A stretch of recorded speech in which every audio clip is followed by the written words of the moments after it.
we popped in on the Christmas Eve and said, look, you know, we're here to help if you need any hands. And they were so grateful because there were a group of older women. When I say older, they were all in their 80s. Yeah, helped them all day, Christmas Day. And it was just such a blessing and reminded me of the old Wayside Chapel days. And of course, Cam had never experienced that. And when we finished, he said, Mum, do you think there's anything like that on the Gold Coast that we could get involved with? And so I said, oh, well, let's find out. So we came back and there wasn't.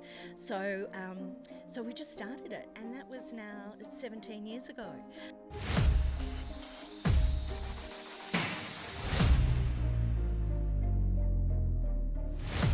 Hey guys, what's up, and thanks for tuning back in. Just to let you know, this is the final episode of Season 1 with On the Road with Tal. I'm just taking a short break till the New Year's, but I do have a great lineup for the New Year's as well. Just to name a few of the guys that are joining me on the show next year are the likes of Sam Parker from Grab Life by the Balls, Will McIntyre from The Journeyman, Sonia from Connect Kids, and Lookout 07, Leon. Just to name a few of the guys that will be joining me next year. And in this final episode, I'm joined by the lovely Suzy Longmin. Suzy shares the inspiring story of how she and her son began the incredible tradition. Their dedication has brought joy and connections to countless families and individuals who might otherwise feel lonely during the holiday season. So stay tuned to hear how this heartwarming effort is making a real difference in the community. Thank you, darling. Both got our caps on. Bad hair days. Today we're at Nick Pavlis Park, which is located in Labrador. And today I'm joined by a special guest, Suzy Longmin, who is also the founder of the Gold Coast Christmas Lunch. Gold Coast Community Christmas Lunch. Gold Coast Community Christmas. I should know that. You I should know that. After 6 years of well. volunteering with us. Absolutely. Absolutely. Well, without further ado, I'd like to welcome you to the show. Thank you. Suzy, thank you for joining me on this beautiful day. Isn't it stunning? Absolutely. Nice cool breeze, takes a bit of an edge off that heat. Before we dive into the show, I like to try and ask my guests or start them off with a icebreaker. If you could describe your journey in one word, what would it be and why? Oh, now you're talking life journey or Gold Coast Community Christmas Lunch journey or community journey? Whatever comes to mind, whatever you're comfortable with. Wow. Oh, so after 62 years of journeying, I've had a fabulous life. I've been fortunate enough to have the most beautiful mother in the world. She passed from us just 3 months ago, so I'm still missing her dearly. I think we're so lucky when we have beautiful, loving parents who are great role models, and just adored my mother. And I get how privileged I was to have such a great mum. I've lived many, many places around Australia only. I have travelled the world. My first marriage was not the best, but I did get a beautiful son from it, and he's now 37 and apple of my eye, even at 37. And he's produced 3 fabulous grandchildren for me. So I have the most loving, wonderful husband, and life's pretty good. I'm healthy and fit, and working in a job that I love. I actually work in the charity space. So it's life is grand. Oh, that's awesome. And look, that's more than one word, but hey, look, Sorry, we'll take it. We'll take what we can get. So I appreciate it. And I'm so sorry for your loss. Oh, thank you. Yeah, she was a great woman. Look, for our listeners and for our viewers that may not know much about yourself, do you mind just a little bit about who you are and, your background then? Yeah, sure. So my name is Suzy Longmin. I live on the Gold Coast. I've lived here for about 20 years. Before that, I was about 30 or 30 years probably in Sydney, and before that Perth, WA, which is where the family were originally from. I grew up in a household that unfortunately we saw alcoholism and DV firsthand from my father, and so yeah, look, but an amazing, strong-willed mother who sheltered us as best she could, and loved us just so very much. She was an amazing business pioneer, and so yeah. So look, that's the little Suzy story. We moved to Sydney when I was about 12, 10, I think, and yeah, had a great life in Sydney. And when I was around 40, I got a bit restless and thought I needed a sea change, so moved up here to the Gold Coast. I had my own business for many years, and then when I turned about 50, I moved into the charity space as a career move. So yeah. Okay, since I know you as well as I have throughout the many years that I've volunteered, what was the inspiration behind forming this Christmas community lunch on the Gold Coast? Yeah, so look, I was, my mum, as I said, was a great role model, and mum got us involved, my sister and I, and a big group of friends involved in the Wayside Chapel Christmas lunch, which is in King's Cross in Sydney. And they actually closed down the street, and it's just incredible. And so we were very involved in that for many years. And when I had my son, I think when he got to the age where he was toddling, I was like, King's Cross on Christmas Day is not the place to for me to be volunteering. So the whole family stopped, and we started having our Christmas lunches. Fast forward to when that little toddler was about 20, he and I were on a Christmas holiday in Port Douglas, and there was a sign outside a local church to say free lunch here Christmas Day, and we popped in on the Christmas Eve and said, look, we're here to help if you need any hands. And they were so grateful, because there were a group of older women. When I say older, they were all in their 80s, who were doing this lunch for the local, mainly Indigenous community.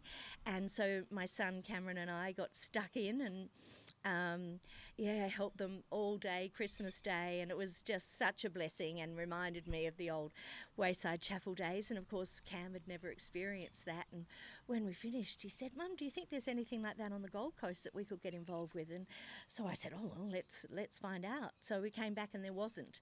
So we just started it, and that was it's 17 years ago. We didn't ask for permission. We, Great way to get started. Exactly. So, and I love that it's a community lunch. So it's a Gold Coast community lunch. No one owns it. So many people from the community touch the event, as you know, because you volunteer in the kitchen on Christmas Eve, and then you're with us on Christmas Day. But on Christmas Eve, some of those people, they touch the lunch in the most amazing way, but that's all they do. Do you know what I mean? So that's the way that they touch lunch. Someone else might give us 2 boxes of Christmas crackers. Someone else might give us a ham, and someone else does something else. And all together as a community, we put on this most amazing event. And that's what I love about it. It's just not going to one corporate organisation and saying, hey, can we have, 15 grand to put on a lunch?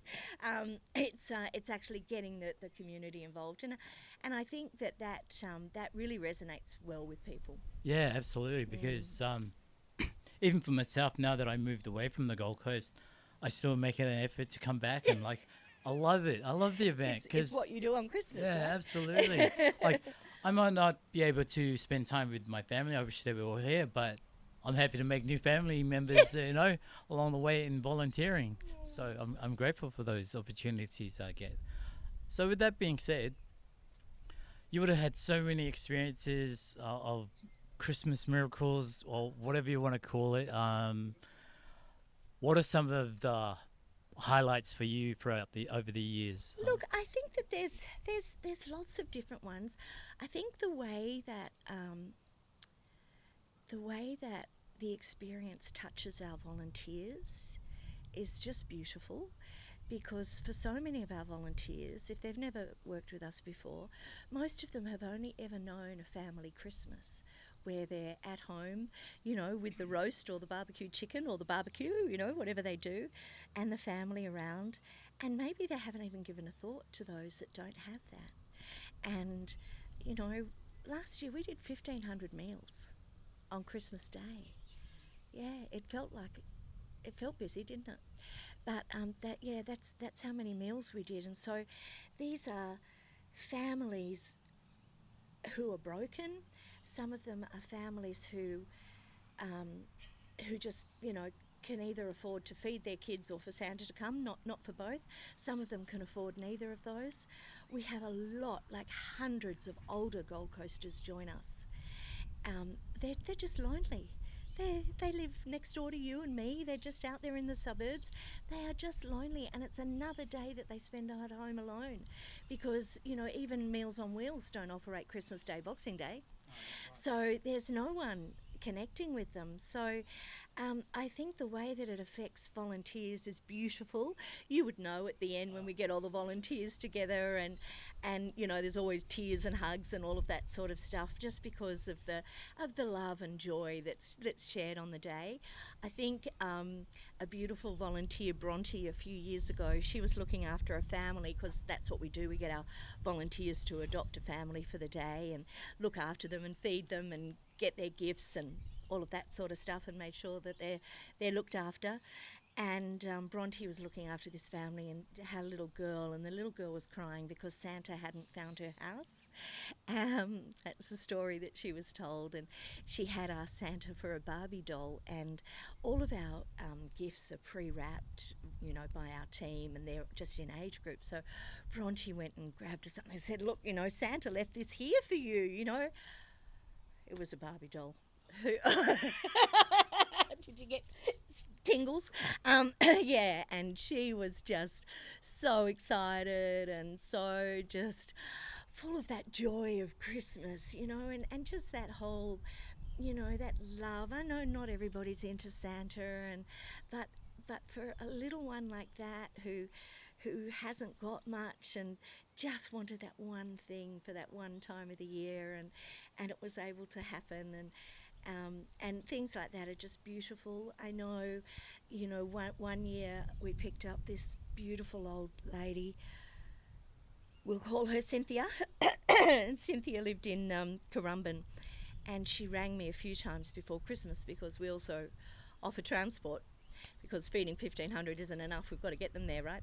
So Cynthia had, you know, we'd had long chats, because Cynthia was obviously very lonely.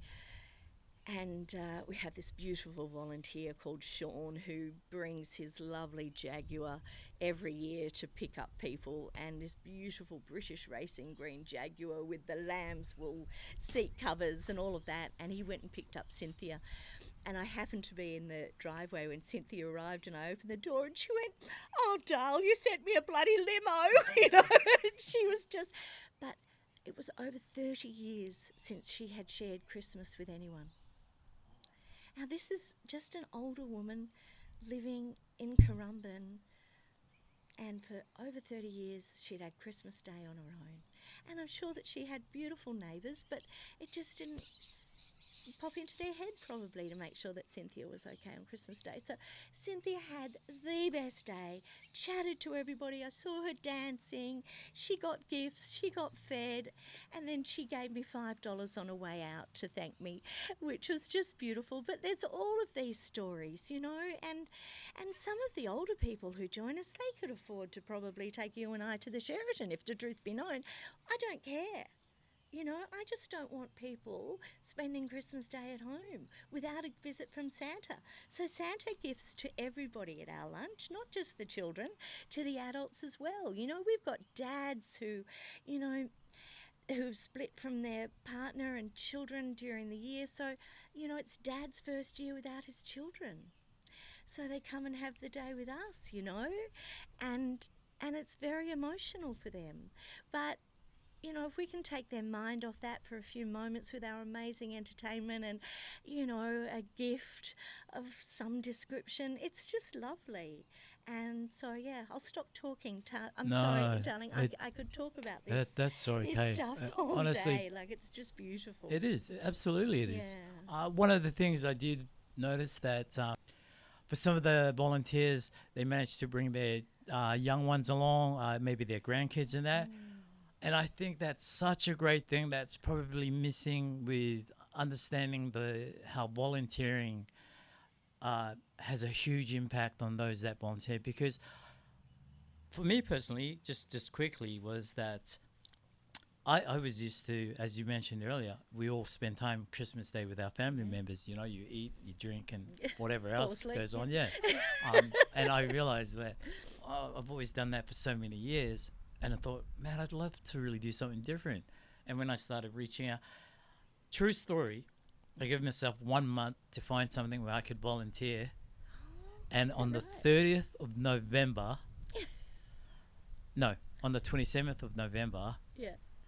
I saw something on Facebook. I said, man, this is it. If I don't find anything that I can volunteer at, I'll give up. I'll just go back to spending time with family and getting, you know, Yeah. eating and drinking and whatever else goes on. And then at Facebook, I come across Facebook and I'd seen what you guys are promoting on the Facebook page with Christmas lunch. I went, oh, yes, yes. I was up like 4 o'clock to register in the morning. I was like, I don't want to miss out. I don't want to miss out. Quick. This is the thing, you know, our volunteering, we've got to be really strict with it because I don't want more volunteers than guests. And at the moment, we're managing about 200 volunteers. That is a lot. People get so upset when we say no to their offer to volunteer, but we just can't have everybody that offers. And so now we're really strict. Everyone has to work from 9 till 3. If you can't give us that much time, I'm sorry. You know, it's a no. On Christmas Day, we can only have volunteers that are 12 or over. But Christmas Eve, a lot of kids are there wrapping gifts, and they're so lovely because I try and involve them and say, well, how old do you think this gift would be for? You know, and they really get involved. They help decorate trees for us for the hall, all of that sort of thing. So, yeah, it is quite beautiful to see.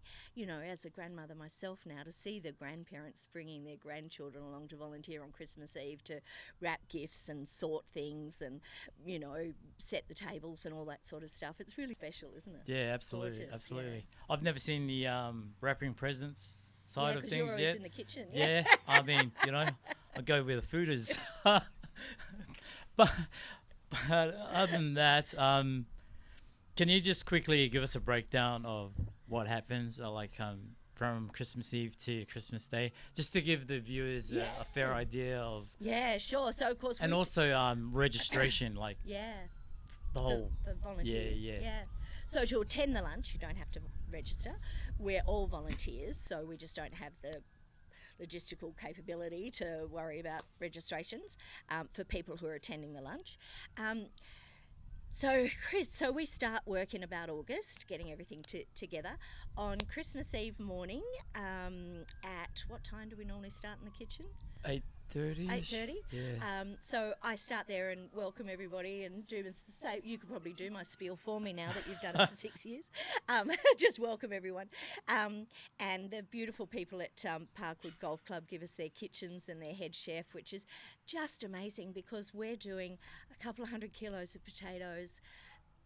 20 kilos of lettuce, about the same of Onions, tomatoes, carrots. Yeah, it's Kilos just and amazing. kilos. Hey guys, thanks again for tuning back in. And if you're finding value in today's show, please subscribe, like, and share this with friends and family members so that this channel can continue to grow and reach out to local charities and individuals with amazing stories such as the Gold Coast Community Christmas Lunch. And please, feel free to donate to their cause, as you can make a difference. About 150 chickens, about 20 kilos of lamb, 20 kilos of beef, around 25 hams, So yeah, it's a And with it's a all lot of work. those that supplies that we get and receive, is that donated or yeah? Yeah, so we've got some fabulous organisations that help us, and individuals. We've got families who every year will give us 3 hams. From the family, or the family will go and buy 200 cans of soft drink or whatever. And that's what I meant by before when I was saying it's a real community event. It's not that we just go to Coca-Cola and they give us all the drink. It's people in the community that really get involved and touch the event. So then we leave the kitchen team to do their thing. I then go to the Labrador School Hall on Christmas Eve, where we have around 60 volunteers, and they're all wrapping, sorting, because we ask for all of our donated gifts to be unwrapped, just so that we can make sure of what they are. And because it's my party, I make the rules, and there's no guns or war toys. Fair enough too. Not everybody agrees with me, but that's all right. It's not their party. So yeah, we just wrap and stick and fold and label for hours on end. We put up Christmas trees, Christmas decorations. We set up all of the tables in the hall, and we've stopped using tablecloths. We now wrap them with Christmas wrapping paper, and we find that works a lot better. So yeah, then that. And we're just taking donations all day of different things, and we wrap that up, pardon the pun, at about 3 o'clock. And by that time, your kitchen gang have finished the cooking. Yep. You've put it into a refrigerated van. It's come to us. It then goes in the cool room overnight. At about 7:30 Christmas morning, we're back there, get all of the fresh food out of the cool room, and before we know it, it's started. So I get there around 7:30 a.m. We normally already have guests waiting. Oh wow. Yeah. Well, I get there after. I've got to put my surf in. You get there about 9, right? Yeah. Yeah. Oh wow. Yeah. Okay. So then all of the other volunteers turn up about 9, and it's action stations getting everything ready. You normally go in the kitchen again, don't you? Yep. With the fabulous Jess and Tim, and it's... We have a quick briefing. Yeah. Everyone knows their role, what to look out for, and it's pretty amazing. Yeah. We let people know who are the medically trained people in the volunteer team, because we've had a heart attack, we've had a few drug overdoses, we've had a diabetes attack. I don't know what you call that. A few different things. Yeah, absolutely. You've got 1,500 people. It's bound to happen. Still though, I take my hat off to how long you've had this event running for so long, even when during the COVID times where it was so challenging. That was so challenging. I think most of the volunteers would have thought it was never going to happen. Yeah. But yet still you couldn't not do it just because of stupid COVID. We just couldn't not do it, but we had to remember those days, those old COVID days.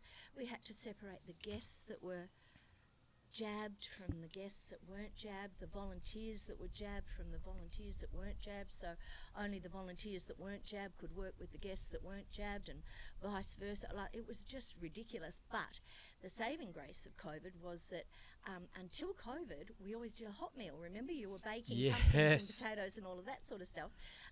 We changed to salad that year, because a lot of people didn't want to leave their home, so we were doing home deliveries. So to save us from doing hot home deliveries, we decided to go to salad, and we'll never go back to hot again, will we? The salad. Because we had pre-packed meals that were ready on the go, and people just came. Right. Didn't have to say, "Hey, I need 3," and wait. It was like, "Here you go." It's just they just kept going and going. They just kept going. So that COVID year was just incredible. But as I say, something good came out of it. Absolutely, that was pretty amazing. Still Yeah. to still continue to hold that event, so there hasn't been any breaks no matter what. You No. know.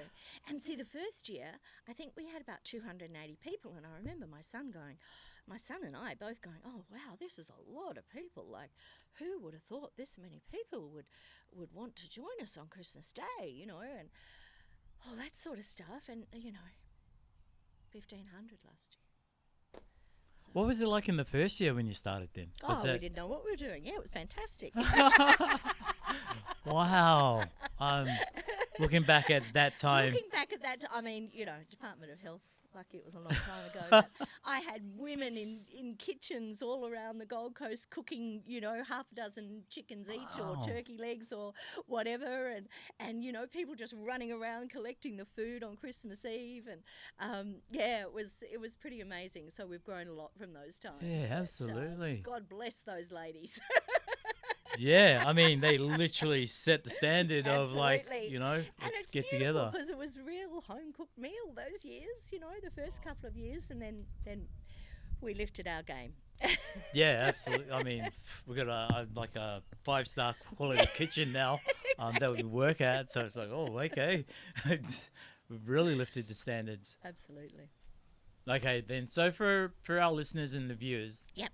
that's... Oh, sorry, we didn't talk about registration. You wanted me to mention Oh, that? yes, yep. Okay, so look, our volunteer registration is overcommitted every year. So we only advertise on Facebook, and I'm sorry if you're not on Facebook.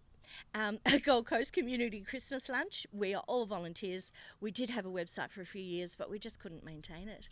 Just took too many hours out of our day. So now it's all Facebook.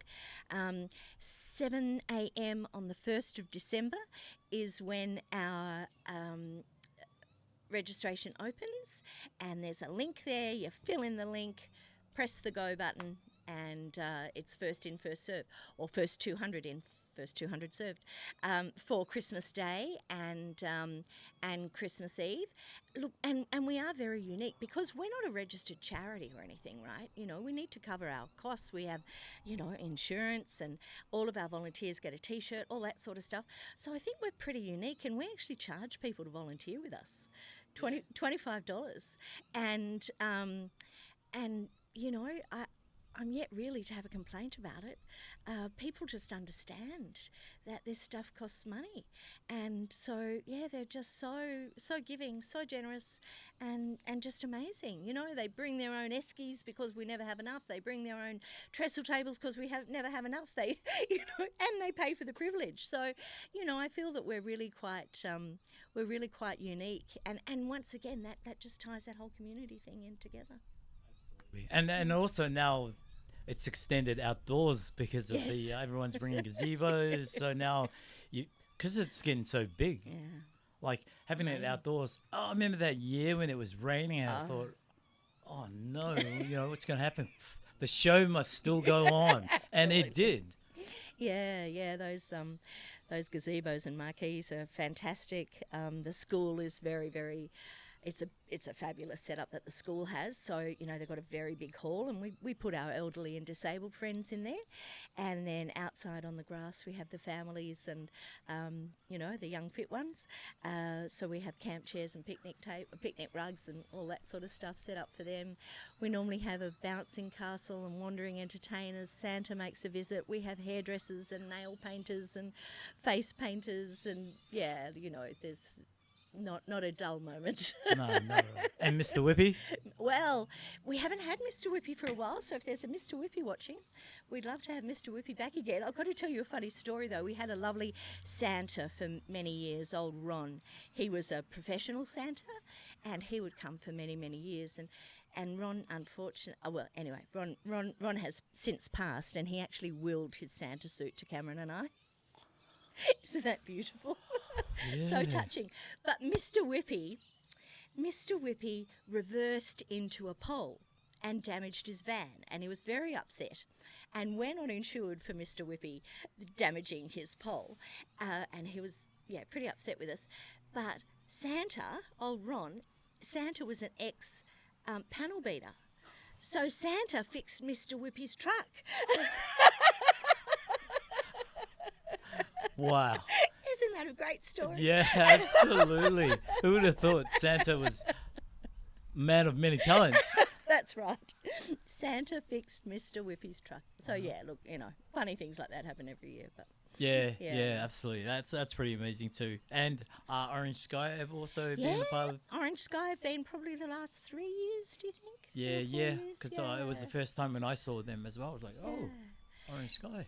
Yeah, so Orange Sky, for those that might not know, they're a beautiful community service that offer washing and showers. So they bring one of their vans along. If anybody needs their washing done, they can have that done. If they need a shower, that's there.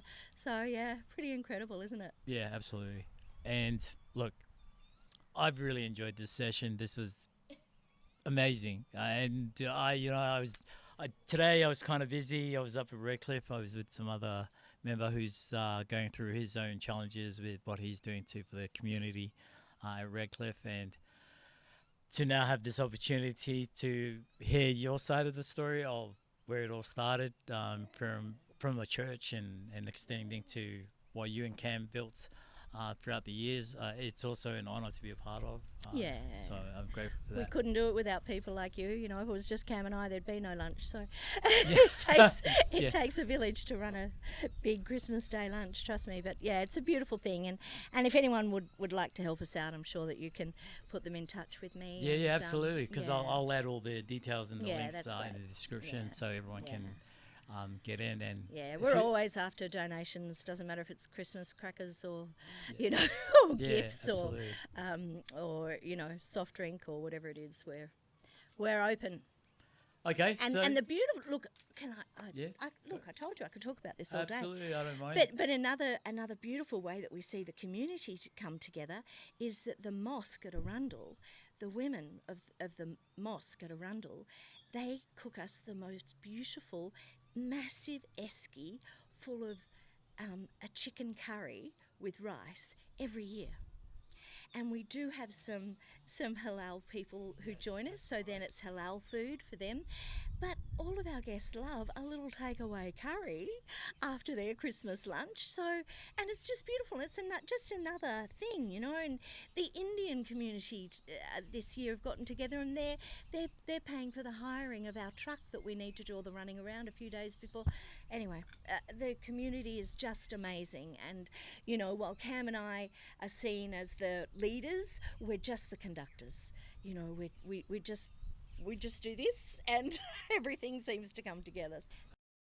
Okay, so before we wrap up, any final thoughts that you would like to share or anything else you want to talk about? I'm more than happy to allow you the floor. Look, I would just like to say that if you're privileged enough to have a roof over your head, people who love you, and a place to call home, that it's I think that it's it's incumbent upon us to give back. Mental health is a very big issue in our community, and